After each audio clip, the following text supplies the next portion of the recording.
예수님께서 예루살렘에 입성하시고 나서 가장 바쁘신 날이 언제냐 하면 화요일입니다.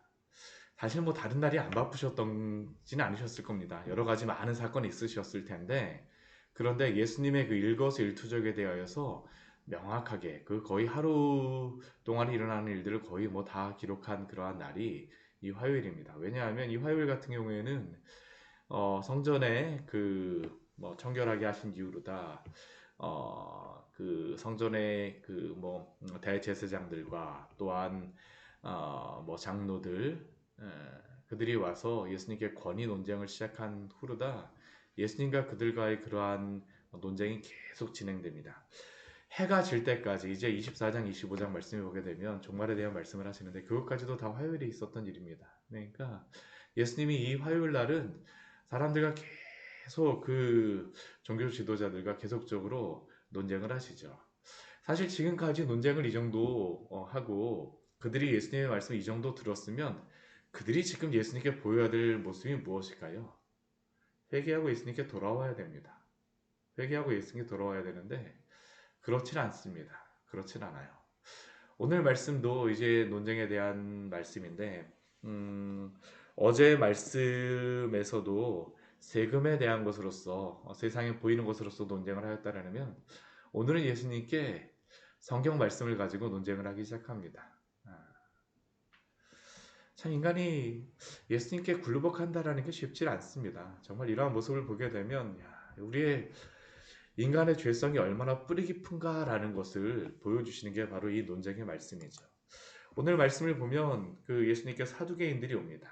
이 사두개인들이 예수님께 와서 논쟁하는 그러한 주제는 방금 전에 말씀드렸던 것 같이 우리가 읽었던 것 같이 부활 논쟁입니다. 이 사두개인들의 신앙적인 특징이 있습니다. 이들의 그러한 특징 가운데 한 가지는 오늘 23절에 한 가지가 나와 있는데 부활이 없다라고 주장하는 것입니다. 이 사두개인들 같은 경우에는 어떠한 사람들이냐면 뭐 추정하기로는 우리가 그 다윗 시대, 솔로몬 시대 사독 계열의 그런 제사장들이 있었는데 그 사독 계열의 제사장들의 그 계열을 이어서 제사장들이 되었던 사람들이 바로 이 사두개인들이라고 주장합니다. 말하곤 합니다. 그런데 이 사두개인들 같은 경우에 이 사두개인 같은 경우에는 그 사람들은 굉장히 적습니다. 제사장 계열이기 때문에 성전에 있었던 그러한 제사장 계열의 사람들이었기 때문에 이것에 속한 그러한 종교인들은 많진 않았으나 그러나 그들의 유대교에 대한 영향력은 굉장히 큰 사람들이었습니다. 그럴 수밖에 없겠죠. 성전의 그러한 모든 것들, 제사장들의 그러한 일들을 맡았기 때문에. 또한 이들의 신학적인 특징이 있었는데 이들의 특징이 무엇이냐 하면 가장 중요한 특징은 모세오경만을 성경으로서 인정한다라는 겁니다. 나머지 성경에 대하여서는 직접적으로 인정하지 않습니다. 이 모세오경만이 철저하게 하나님의 성경이라고 권위 있는 성경으로 인정하였던 사람이 바로 이 사두개인들입니다. 그러다 보니까 이 모세오경만을 하나님의 말씀을 권위 있는 성경으로 인정하다 보니까 그들에게 나오는 그러한 여러 가지 주장들이 무엇이냐면 부활이 없다라고 합니다. 왜냐하면 구약 성경 그 모세오경에는 부활에 대한 직접적인 말씀이 없다라고 생각했기 때문이고 또한 천사들이나 영 같은 것도 인정하지 않았던 사람들이 바로 이들이었습니다. 이들은 사후세계도 인정하지 않았습니다. 그러다 보니까 죽으면 그들은 어떻게 된다고 생각했었냐면 영혼이 그냥 멸절한다라고 생각하였던 게 바로 이들의 신앙의 그러한 신앙의 주장이었습니다. 사도행전 23장 8절 말씀에서 그래서 이렇게 말씀하고 있습니다. 이는 사두개인은 부활도 없고 천사도 없고 영도 없다 하고 바리새인들은 다 있다 함이라. 참 재미있죠? 그 전까지 바리새인들이 와서 예수님께 계속 논쟁했었는데 바리새인들이 안 되니까 이제 그 다음 누가 오는 겁니까? 릴레이 하듯이 이 사두개인들이 왔는데 어제도 뭐 말씀드렸었지만 바리새인들하고 사두개인들하고 굉장히 사이가 안 좋습니다. 이 사람은 정말 물과 기름과 같은 사람들인데 예수님께 대하여서는 어떻습니까? 어떻게 이렇게 참 마음이 착착 맞는지 와갖고 바리새인 안 되니까 우리가 가서 그럼 해볼게 하고서 이게 와갖고 지금 예수님께 논쟁을 하고 있죠. 그리고 그들이 와서 예수님께 질문하는 것도 그것입니다. 부활에 대하여서 질문하죠. 부활에 대하여서 질문하면서 그들이 하는 그 부활이 없다라는 것을 증명하기 위해서 그들이 그 시대에도 항상 주장하였던 것이 바로 오늘 이 말씀입니다. 그 모세오경에 보게 되면 자식이 없어 죽게 되면 동생이 그 아내에게 장가들어서 형을 위하여서 상속자를 세울지니다라고 신명기 말씀에 보면 그렇게 하나님께서 말씀하셨습니다. 아, 왜 이것을 이렇게 주셨냐면 실제로 다 루키 같은 경우에는 바로 이것이 그 실제로 다 이루어졌던 그러한 일이었었고요. 근데 왜 그들이 이것을 주장하여 하나님께서 이 말씀을 주셨었냐 하면 분명히 모세오경 부활 말씀에 보게 되면 그 형제의 아내를 취하는 것을 하나님께서 금하십니다.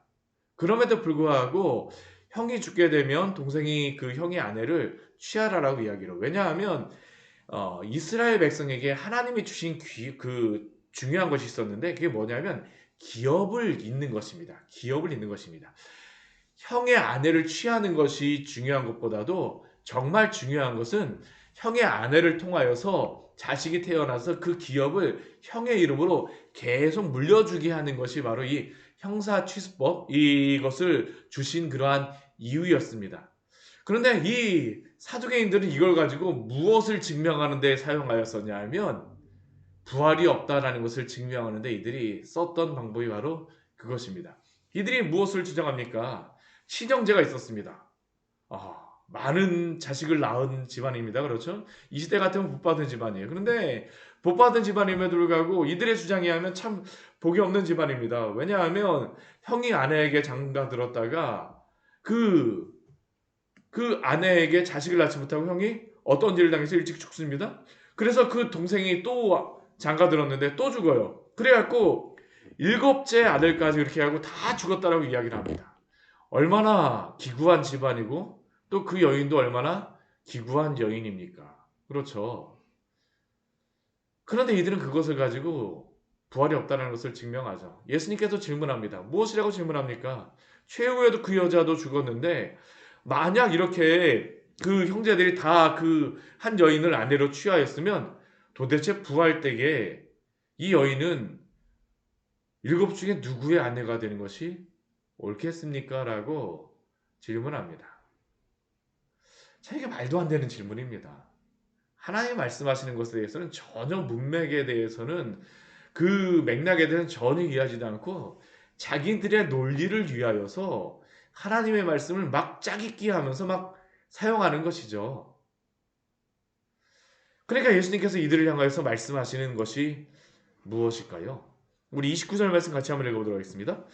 예수께서 대답하여 이르시되 너희가 성경도 하나님의 능력도 알지 못하는 거로 오해하였도다. 예수님께서 이들에게 대하여서 책망하시는 것이 무엇입니까? 그들은 자신이 성경을 잘 알아서 이것을 부활이 없다라고 증명하는 것으로 쓴다라고 하는데 예수님에게 그들에게 첫 번째로 책망하시는 것이 무엇이냐면 너희가 무식하다입니다.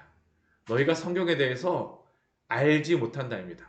너희는 모세오경을 가지고 부활이 없다라고 말하고 있을지 모르지만 너희가 주장하는 그 모세오경조차도 너희가 알지 못한다라는 겁니다. 그리고 그들은 또한 모세오경, 성경도 알지 못하니까 누구도 알지 못할까요? 하나님도 알지 못하는 겁니다. 하나님의 능력도 알지 못한다. 그러니까 너희가 오해하였다라고 예수님께서 말씀하시죠.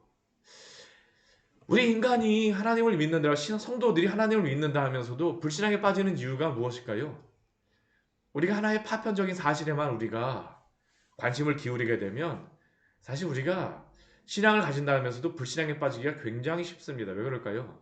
그 한 가지 사실이 우리의 모든 생각을 다 사로잡아 버리기 때문입니다. 우리도 어떠한 사건이 한 가지가 벌어지게 된다면 우리가 신앙을 없는 사람처럼 행동할 때가 언제인가요? 그 사건 전체가 나의 삶을 다 휘어잡아 버릴 때. 그 사건이 나의 삶을 다 휘어잡아 버리게 되면 우리는 어떻습니까? 하나님이 계시지 않는 것처럼 생각합니다. 하나님의 말씀이 진리가 아닌 것처럼도 생각을 하죠. 오늘 이 사두개인들의 모습이 바로 그렇습니다. 부활이 없다라고 그들이 생각하니까 하나님의 모든 말씀을 다 부활로만 다 해석하고 있는 겁니다.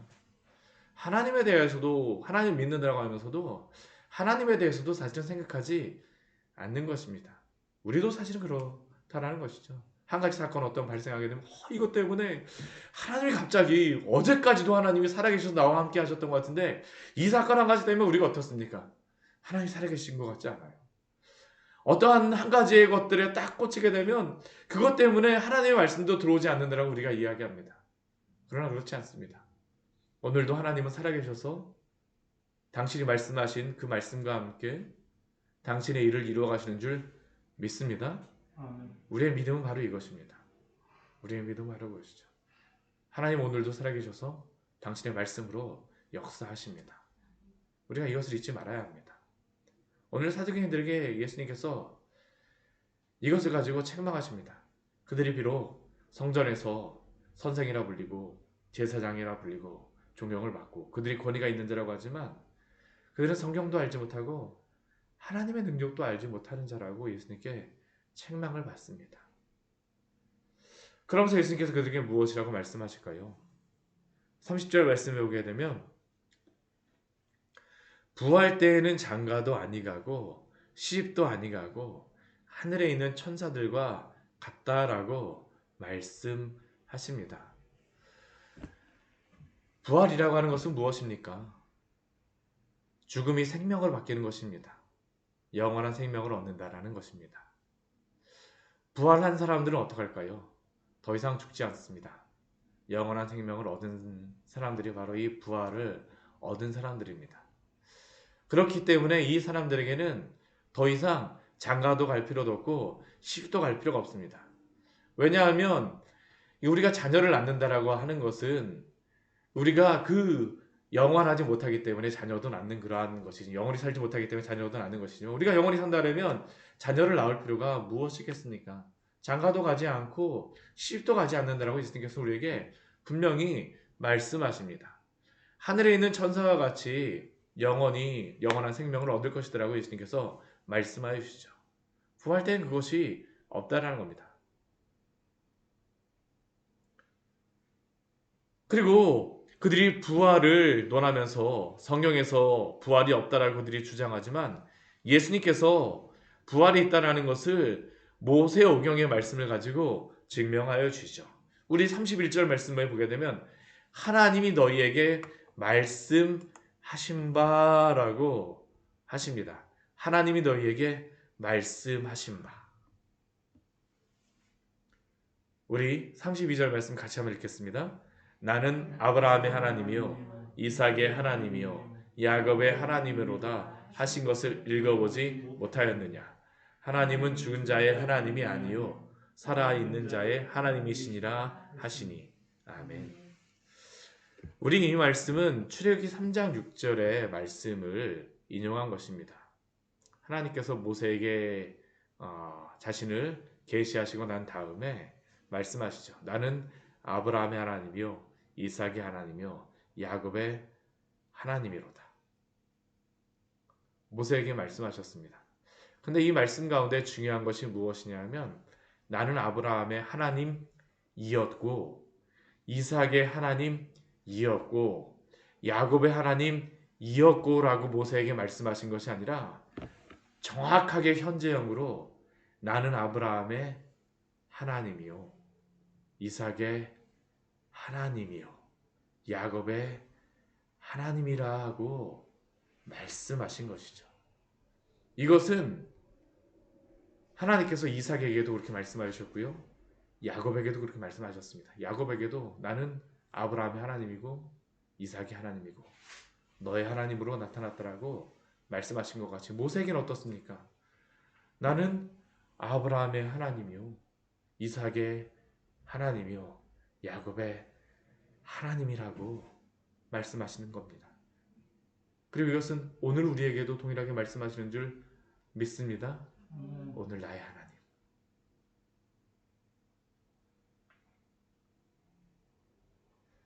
예수님께서는 그들이 금과 옥조로 여기는 모세오경의 말씀을 가지고 하나님 바로 살아계신 하나님, 어떻게 이삭의 하나님이었고가 아니라 아브라함의 하나님이었고가 아니라 야곱의 하나님이었고가 아니라 이거로다 말씀하실 수가 있습니까? 그들이 살아있다라는 겁니다. 그들이 부활하여 살아있다라는 겁니다. 그리고 또한 하나님도 살아계시다라는 것이죠. 하나님은 죽은 자의 하나님이 아니요 살아있는 자의 하나님이시니라 하시니. 우리는 어떻습니까? 우리는 우리의 생각으로 하나님을 판단하고 있지는 않습니까? 예전에 그러한 이야기가 있었죠. 루터가 종교개혁 시대에 굉장히 낙심하고 있을 때 루터의 아내가 상복을 입고 루터의 앞에 나타났습니다. 왜 당신이 상복을 입고 나에게 나타났소? 하니까 루터의 아내가 이야기했던 것이 바로 하나님이 죽으신 것 같아서 상복을 입고 나타났다는 겁니다. 우리의 신앙은 어떻습니까? 하나님은 결코 죽은 자의 하나님이 아니요 살아있는 자의 하나님이신 줄 믿습니다. 우리의 상황으로 하나님을 판단하지 말아야 합니다. 오늘날 이 시대의 불신앙의 모습이 무엇입니까? 우리가 가지고 있는 생각과 우리가 가지고 있는 과학과 우리가 가지고 있는 문화적인 그러한 요소를 가지고 하나님을 판단하죠. 예수님이 오늘날에도 무엇이라고 말씀하실까요? 너희가 성경도 하나님의 능력도 알지 못한다라고 분명히 말씀하실 것입니다. 과학주의를 가지고 진화론을 주장하며 창조는 없다라고 주장하고 오늘날 시대에 많은 사람들이 여러 가지 동성애라든가 그 세상의 그러한 생각들을 가지고 사람들이 옳다라고 이야기하기 때문에 그것이 옳다라고 주장할지 모르지만 하나님의 말씀 어떻습니까? 오늘도 하나님은 살아계셔서 당신의 말씀 가운데 역사하시는 줄 믿습니다. 아멘. 우리의 생각으로 하나님의 어떠하심을 판단하는 것이 아니라 항상 성도는 하나님의 말씀 아래에 있어야 됩니다. 말씀 위에 있는 사람들이 아니라 말씀 아래에 있는 사람들이죠. 그리고 그 사람들에게 하나님께서는 오늘도 살아계신 하나님으로서 당신의 말씀을 가지고 역사하시고 함께 하시는 줄 믿습니다. 같이 기도하도록 하겠습니다. 하나님 아버지 오늘 말씀